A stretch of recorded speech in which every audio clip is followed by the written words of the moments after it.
호세아 3장 1절에서 5절 말씀.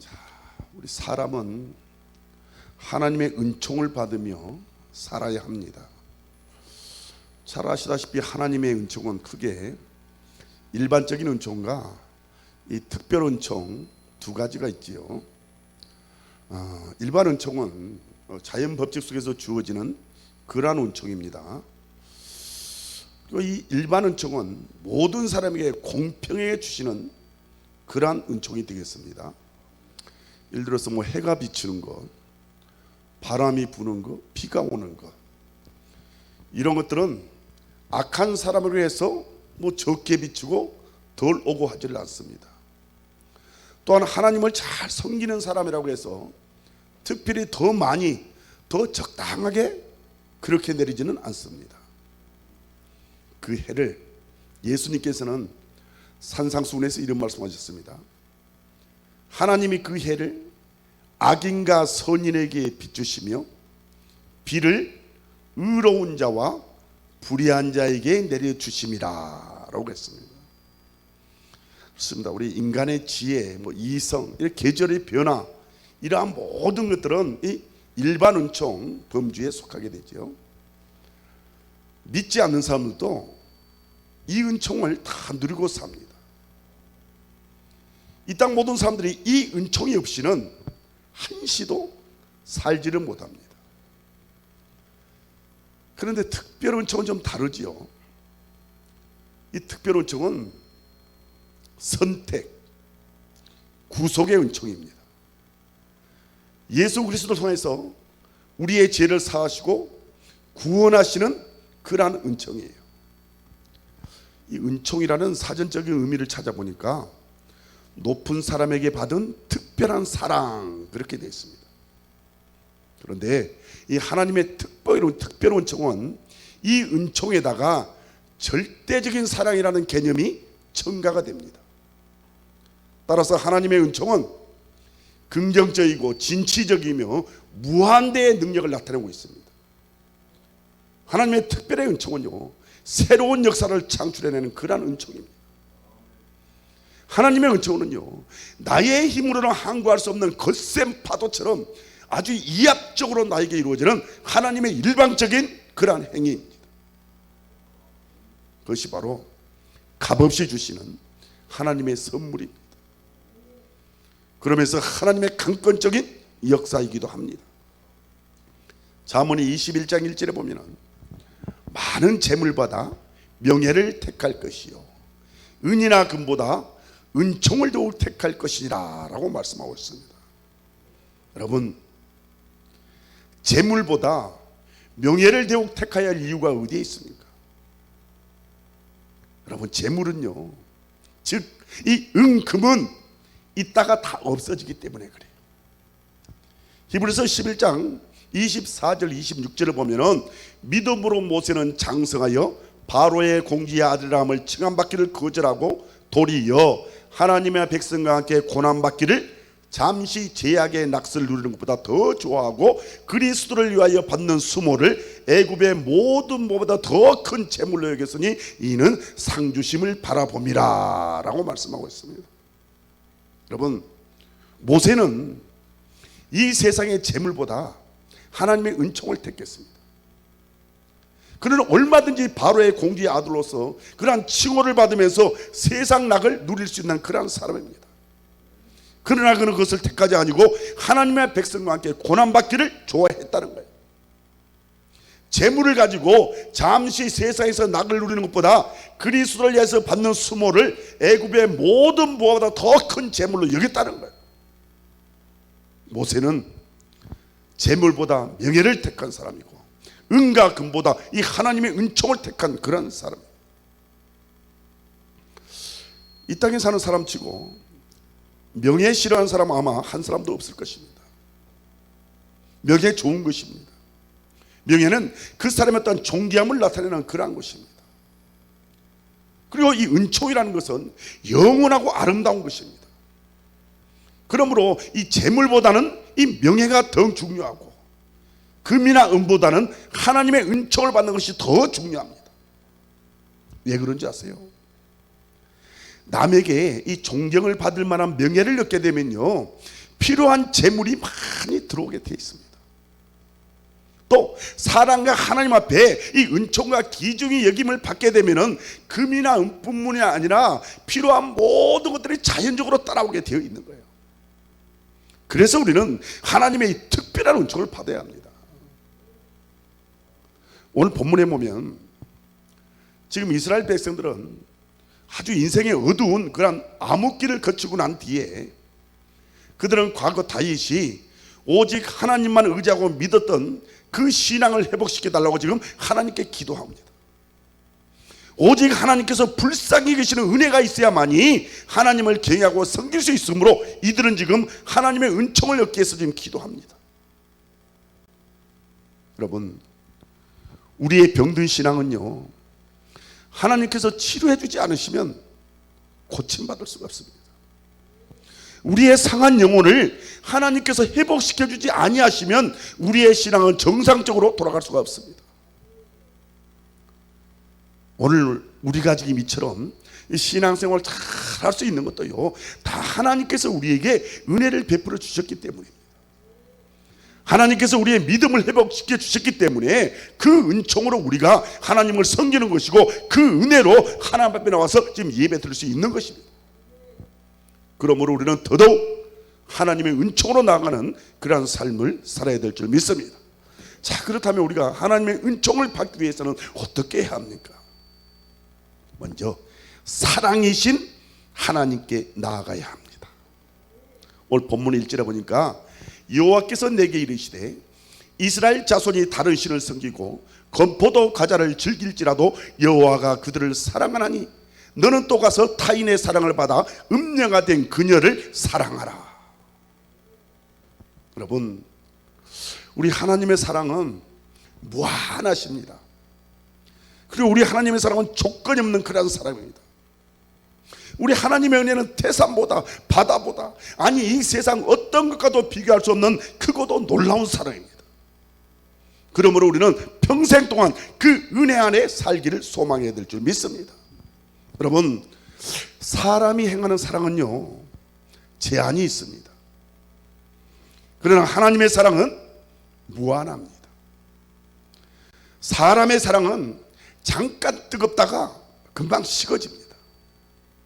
그러나 우리 하나님의 사랑은 어때요? 시간을 초월해서 영원합니다. 믿습니까? 사람의 사랑은요, 조건이 있어요. 나를 사랑하기에 나도 당신을 사랑한다고, 나를 미워하니까 나도 당신을 미워하는 게 이게 사람입니다. 그러나 우리 하나님의 사랑은 무조건입니다. 무조건의 사랑입니다. 그런 까닭에 하나님께서는 죄를 미워하시지만 죄인을 사랑하시는 거예요. 우리는 오늘 본문에서 이 조건 없는 하나님의 사랑을 볼 수가 있습니다. 여호와께서 내게 이르시되 이스라엘 자손이 다른 신을 섬기고 건포도 과자를 즐길지라도 여호와가 그들을 사랑하나니 너는 또 가서 타인의 사랑을 받아 음녀가 된 그녀를 사랑하라. 자, 여기 보면은 지금 이스라엘 백성들이 다른 신을 섬겼다고 하고 있습니다. 여러분, 십계명에서 가장 우선하여 말씀하시는 것이 무엇입니까? 다른 신을 섬기지 말라는 거예요. 하나님께서 이 종된 이스라엘 백성들을 구원해 주시면서 오직 하나님만을 사랑하라고 말씀하셨습니다. 그리고 성경에 보면은 다른 신을 섬기는 행위를 가리켜서 간음하는 것이라고 했어요. 그렇다면 오늘 본문에서 이스라엘 백성들이 다른 신을 섬기고 있습니다. 그렇다면 이것은 명백한 간음죄인 것입니다. 뿐만 아니라 이스라엘 백성들은 건포도 과자를 즐겼다고 했습니다. 이 고대 이스라엘은 이 포도는 오늘날처럼 우리가 먹는 그런 건포도처럼 이 말린 상태로 소비가 됩니다. 그러나 여기서 말하는 건포도 과자는 뭡니까? 건포도를 넣은 어떤 떡이나 빵을 얘기하는 것이 아니라 포도를 햇볕에 말려서 빵과 같은 형태로 납작 눌려서 만든 건포도 덩어리, 그것을 얘기하는 것입니다. 그런데 이 건포도 과자를 즐기는 것이 무슨 죄가 되는가요? 우리는 여기에서 두 가지를 생각할 수가 있습니다. 하나는 이 아수르 사람들이 풍요의 여신으로 불리는 그 하늘의 여왕 아시타드를 위해서 이 제물과 빵을 드린 그러한 경우와 지금 비슷합니다. 에레미야 때 애굽에 사는 유다 백성들이 하나님 앞에 가증한 죄를 지었습니다.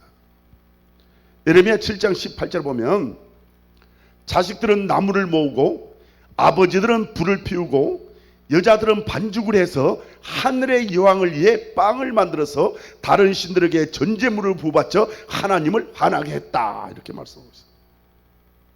그러므로 지금 여기에서 말하는 이 건포도 과자를 즐겼다는 것은 이방제의에 참석한다는 그런 뜻을 내포하고 있는 것이에요. 두 번째 가능성은 뭘까? 이 건포도 과자의 맛에 대한 그러한 상징일 것입니다. 건포도 과자는 달콤한 맛의 대명사로 여호와가 아닌 다른 신으로부터 어떠한 물질적 혹은 영적 쾌감을 추구하는 그러한 모습을 지금 상징하는 것입니다. 이처럼 이스라엘은 하나님을 버리고 다른 곳에서 영적 물질적 사랑을 찾았다는 거예요. 그런데 여기서 우리가 알게 되는 것이 뭡니까? 그 모든 고통을 감내하는 하나님의 사랑을 볼 수가 있습니다. 그분과 언약을 맺은 백성이 하나님을 멸시하고 잊어버리고 역겨운 이방지에 참석합니다. 그럼에도 불구하고 하나님은 사당을 거두지 아니하시고 그들이 돌아오기를 한없이 기다립니다. 그리고 친히 데리고 오십니다. 그리고 하나님이 그들을 사랑했던 것처럼 호세아에게도 그렇게 사랑하라고 명령하십니다. 결혼하기 전 그 문란 생활을 했던 그 여자를 데리고 오라고 한 것도, 또 결혼 후에 다른 남자와 생활을 하고 있는 그 여자를 데리고 와서 사랑하는 것도 하나님께서 친히 그렇게 하셨기에 말씀하시는 것이다, 이 말이에요.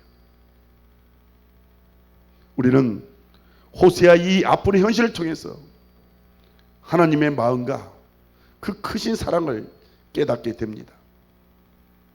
분명히 하나님께서는 이스라엘 백성들을 사랑하신다고 지금 말씀하고 계십니다. 여러분, 성경이 말씀하고 있는 것은요, 죄에 빠진 이스라엘 백성들은 미워하시지만 그럼에도 불구하고 우리 인간들에 대한 근본적인 사랑은 포기하지 않으신다는 것입니다. 이스라엘 백성들이 가나안 땅에서 하나님을 버리고 다른 신을 따라갔을 때 하나님께서는 그들을 버리셨습니다. 버리실 것도요, 온 세상이 다 알도록 버리셨습니다. 나라가 망하게 하고 모두 포로로 잡혀가게 했습니다. 그러나 그렇다고 해서 하나님께서 인간을 구원하시기 위한 근본 계획 자체를 포기한 것이냐? 그렇지 않다는 것이죠. 언젠가는 그들을 다시 찾아가셔서 그들을 되찾아오시겠다고 말씀하십니다. 이것이 바로 하나님의 사랑입니다. 자, 그리고 여기서 우리 고멜이라는 이 여인은 타락한 이스라엘을 지금 우리가 상징하고 있다고 볼 수가 있겠습니다. 하나님을 떠나 죄악에 빠져 살던 우리라고도 할 수가 있겠습니다. 하나님을 버리고 세상의 명예와 물질과 권세를 따르던 우리를 의미할 수가 있는 것입니다.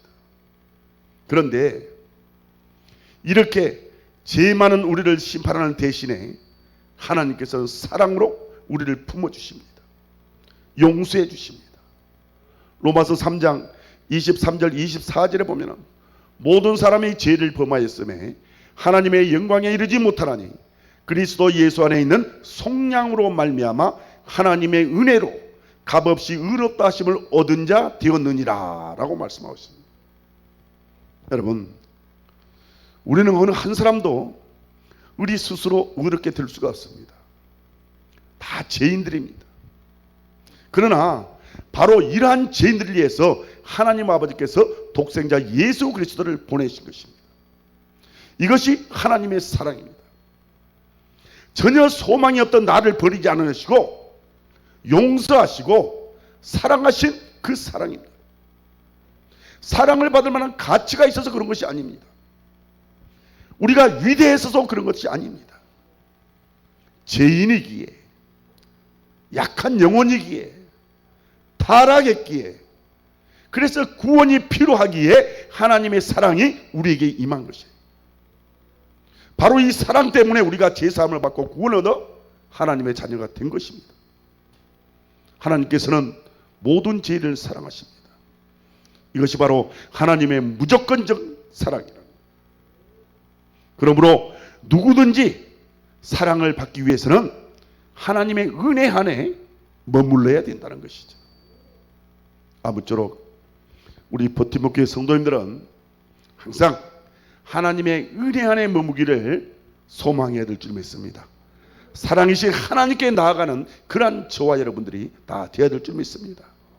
두 번째는 구속해 주시는 하나님께 나아가야 합니다. 오늘 2절 말씀입니다. 내가 은 15개와 보리 한 오밀 반으로 나를 위하여 그를 사고. 이 호세아에 등장하는 이 고멜은 참으로 구제불능의 그러한 여인입니다. 이 여자는 처녀 시절부터 몸과 마음을 자기 마음대로 아무에게나 내던지는 음란한 여인이었습니다. 그러나 여러분, 아무리 음란한 여인이라고 해도요, 일단 결혼을 하면은 태도가 달라져야 됩니다. 또 자식까지 두게 되었다면 자식들을 위해서라도 조신하게 행동하기가 이 정상입니다. 그런데 이 고멜은 그렇지 않았습니다. 자식을 3명이나 두었음에도 불구하고 옛 생활을 그리하다가 가족을 버리고 집을 나가서 옛 남자의 품에 안깁니다. 고멜은요, 그것도 하나님의 선지자 아내로 택함 받은 그러한 여인 아니겠습니까? 호세아 2장 2절에 보면은 이 고멜에 낳은 자식들도 이 남편 호세아 사이에서 난 자식이 아니라 다른 남자와 사이에서 난 그러한 자식들이었습니다. 그러다가 결국 집을 뛰쳐나가 버리고. 그러니 이런 여자는 정말 소망이 없는 그런 인간이라 할 수가 있습니다. 자, 여기서 고멜은 이스라엘 백성들을 상징한 노래였습니다. 그렇습니다. 호세아 당시 이 이스라엘 백성들의 삶이 그러했다는 거예요. 그런데 하나님께서는 이 남편 호세아들어 이 여자를 은 15개와 보리 한 오밀 반으로 나를 위하여 그를 사라고 말씀하십니다. 상당한 값을 지불하고서라도 다시 찾아오라고 하십니다. 이것이 하나님의 본심이에요. 결국 호세아는 그녀를 아내로 맞아들이기 위해서 거액을 지불하고 데리고 와 다시 삽니다. 이러한 것을 구속이라고 합니다. 즉 구속이란 속전을 지불하고 다시 사는 것을 말합니다. 그리고 이러한 하나님의 사랑을 구속적인 사랑이라고 말하는 것입니다. 자, 그렇다면 오늘날 우리에게 그 사랑의 구속은 무엇이겠습니까? 바로 그리스도의 십자가가 그 구속의 사랑입니다. 우리 주님께서는 오늘 본문에 나오는 은 15개와 보리 한 오멜 대신에 자신이 친히 그 희생의 속전이 되셔서 십자가에 자신의 몸을 던지셨습니다. 바로 그 십자가에서 값을 치르시고 우리를 사신 거예요. 그러므로 이 시간은 다시 한번 하나님의 사랑을 기억해야 할 것입니다. 하나님의 사랑은 구속적인 대가를 치른 사랑이요, 예수 그리스도께서 십자가에서 값을 치르고 우리를 구원했다는 그 사랑을 우리는 가슴 깊이 새겨야 할 것입니다. 마태복음 26장 14절 16절 말씀입니다. 그때 12 중에 하나인 가룟 유다라는 자가 대제사장들에게 가서 말하되 내가 예수를 너에게 넘겨주니 얼마나 주려느냐 하니 그들이 은 30을 달아주거늘 그가 그때부터 예수를 넘겨줄 기회를 찾더라. 그렇습니다. 여러분, 우리 주님께서는요, 단순히 십자가에 단순히 잡히시고 처형 십자가에 처형당하시고 그러한 차원이 아닙니다. 은 30에 팔려서 십자가에 달리신 것입니다. 은 30이면 당시 노예 한 사람의 몸값이었어요. 예수님께는 그렇게 해서 값을 치르시고 우리를 사셨고 소유권을 분명하게 하셨습니다. 고린도전서 6장 19절 20절에 보면은 너희 몸은 너희가 하나님께로부터 받은 바 너희 가운데 계신 성령의 전인 줄을 알지 못하느냐. 너희는 너희 자신의 것이 아니라 값으로 산 것이 되었으니 그런즉 너희 몸으로 하나님께 영광을 돌리라 라고 말씀하고 있습니다. 여러분, 우리 모두는요 주님의 피값으로 산 그런 자들입니다. 하나님께서는 저와 여러분을 얻기 위해서 자신의 아들을 십자가에 맡기시고 그 희생으로 말미암아 우리를 값주고 사신 것입니다. 우리를 얻기 위해서 예수님은 그 모진 희생을 감수해야만 했습니다. 이것이 하나님의 사랑입니다. 여러분, 사랑하면서 희생하지 않는 것, 그것은 진정한 사랑이 아닙니다. 사랑한다고 하면서 대가를 지불하지 않는 것, 그건 진정한 사랑이 아닙니다. 사랑하면 대가를 지불해야 합니다. 사랑하는 사람의 유익을 위해서 나의 모든 것을 내어주는 것이 사랑입니다. 하나님께서 우리를 그렇게 사랑하셨어요. 지금도 그렇게 사랑을 베풀어주고 계십니다. 사랑은요, 내가 희생을 하면 상대방이 유익을 얻는 것입니다. 그리스도께서 우리를 위하여 희생하신 그 사랑은 단순하게 우리에게 표현되는 그러한 사랑이 아닙니다. 죽음을 통해서 우리가 회복되고 우리가 자유케 되고 다시 한번 하나님 품으로 오게 되는 그러한 사랑입니다. 성경은, 이 성경책은 하나님의 사랑을 설명하는 책입니다. 흙덩이에 불과한 우리를 예수 그리스도 안에서 구속하셔서 영광의 자리에 이르게 하신 그 하나님의 사랑을 설명하는 그러한 책입니다. 그렇다면 성경을 통해서 하나님을 만나고 구속의 사랑을 체험한 사람이 누구냐? 바로 우리 믿음의 사람들이에요. 그런 사람이 그리스도인이고 성도라는 것을 우리는 알아야 합니다. 오늘날 많은 성도들이 예수님을 통해서 구원받고 천국을 갈 것을 확신하고 살아가고 있습니다. 그리고 이 모든 것이 다 예수님께서 십자가에서 피 흘려 돌아가신 구속의 사랑 때문에 주어지게 된 것을 너무너무 잘 알고 있습니다. 그렇습니다. 하나님의 가장 큰 사랑은 예수 그리스도를 통한 이 구속의 사랑입니다. 그리스도의 마음을 가진 자는 십자가의 이 구속의 사랑을 깨닫습니다. 그리고 십자가의 사랑의 깊이와 넓이를 깨닫습니다.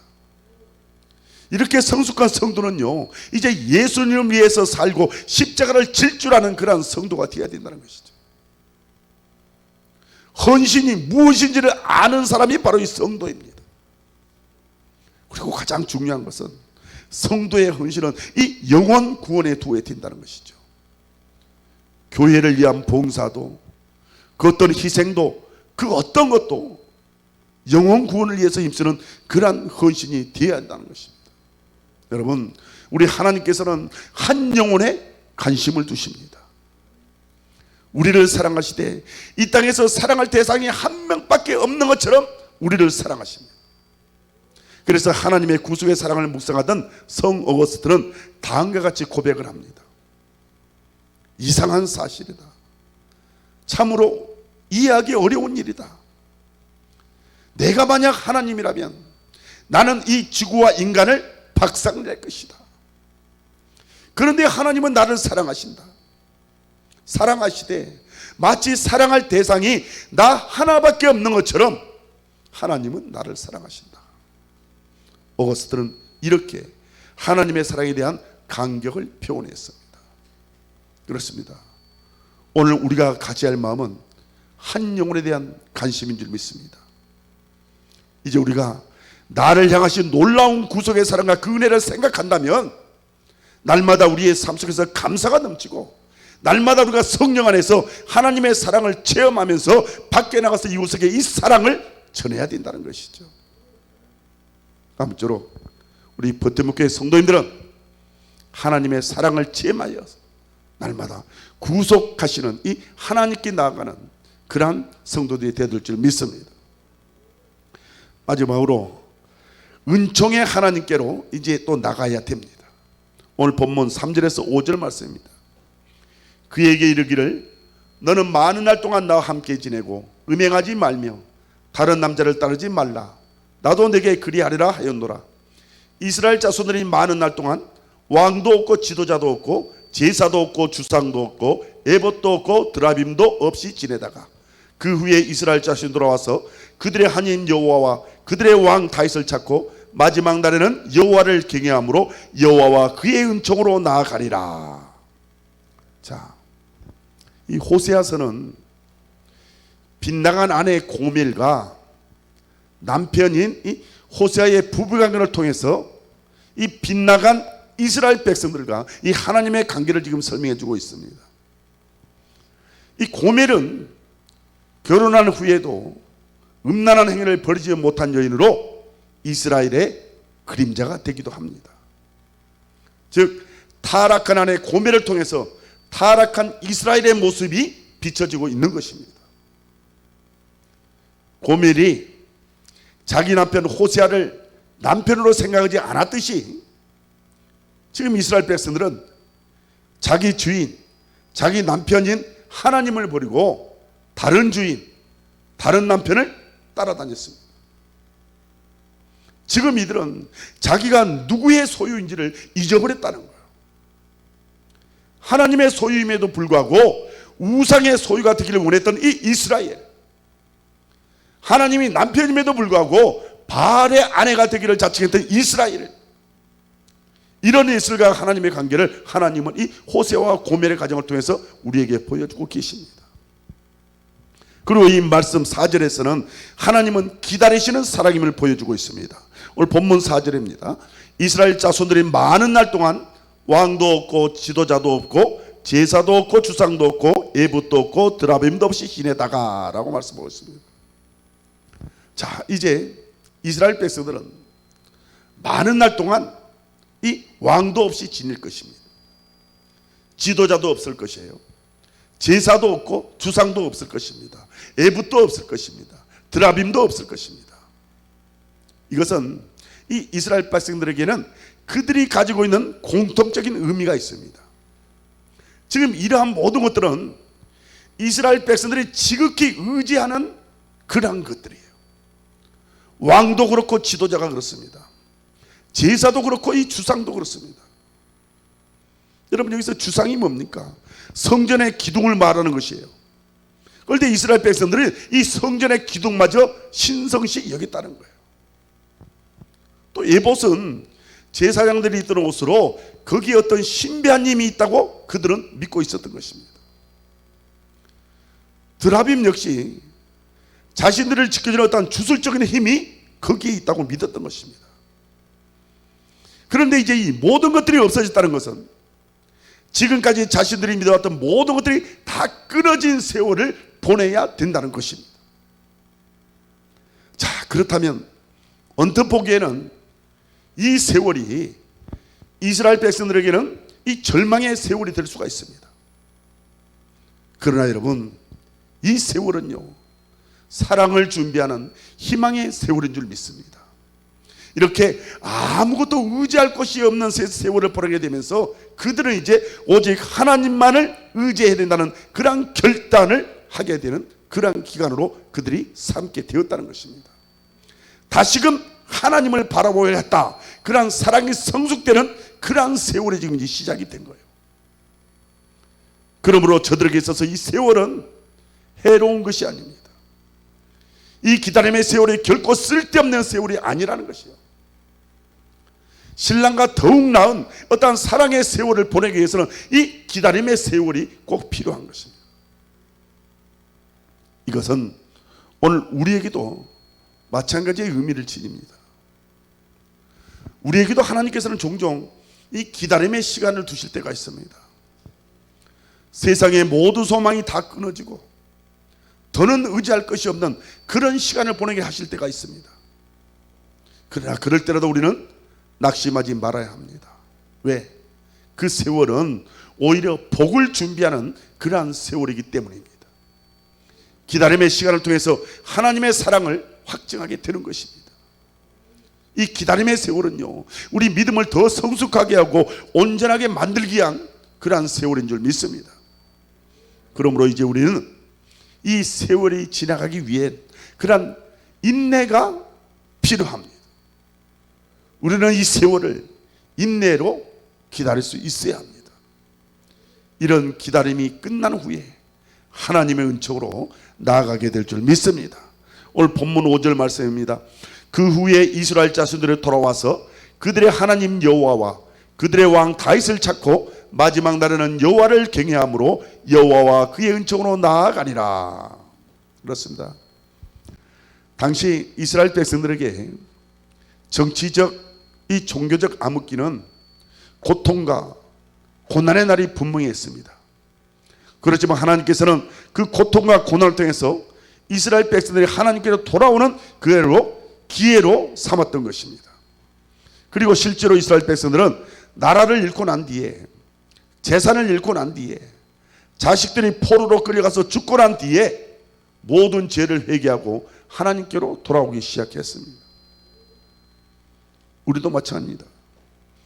우리 인생 생활에 이 암흑기가 찾아오면 그 시기를 통해서 하나님께로 돌아오라는 그런 기회로 빨리 알아차려야 된다는 것이죠.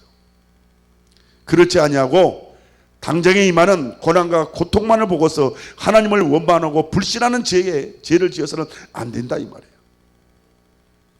때로는 하나님께서는 우리가 하나님께로 돌아오게 하라고 인생의 어두운 밤을 지내도록 할 때가 있다는 것입니다. 그러나 우리는 이때를 하나님을 바로 아는 그런 기회요, 하나님의 사랑을 체험하는 기회요, 하나님의 은혜 받는 기회인 줄로 알아야 한다는 것입니다. 하나님께서는 하나님의 자녀인 우리에게 잘못을 깨닫고 돌아오게 하시라고 이 고난도 겪게 하신다는 사실 꼭 기억해야 될 줄 믿습니다. 여러분, 구약의 선지자 요나는 니느웨로 가라는 하나님의 명령을 거역하고 다시스로 가는 배를 탔다가 큰 풍랑을 만나게 되죠. 그리고 엄청나게 큰 고기 뱃속에서 3일 낮과 밤을 고생합니다.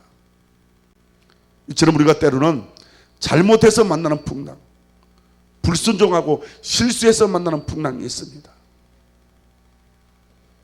하나님께서는 선민이라는 선택된 이스라엘 백성들이 하나님을 경외하지 않고 불신하고 배도하고 우상을 숭배했을 때 하나님께서는 이스라엘 백성들을 사랑하셔서 그들을 깨닫게 하시고 회개하고 돌아오기를 원하셨습니다.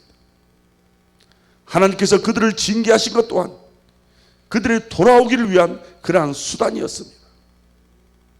하나님께서는 자신을 사랑하고 의지하는 이스라엘을 통해서 기쁨과 영광을 원하셨던 것입니다. 이러한 하나님의 뜻을 알고 저와 여러분들은 오직 하나님만을 바라보고 하나님만을 대마하며 살아야 될 줄 믿습니다. 하나님을 간절히 대마하는 자들은 그 은총으로 나아가게 됩니다. 그때 하나님의 위대한 사랑을 깨닫게 됩니다. 하나님이 자신들을 얼마나 사랑하는지를 깨닫고 그제야 손 들고 하나님 앞에 나오게 됩니다. 지금도 하나님의 크신 사랑을 깨달은 사람만이 바로 그 은총 아래로 두 손 들고 갈 수 있음을 우리는 확신합니다. 여러분, 하나님은 우리를 사랑하십니다. 멸망할 수밖에 없었는데 그 아들을 보내서 희생시킴으로 우리를 구원하셨습니다.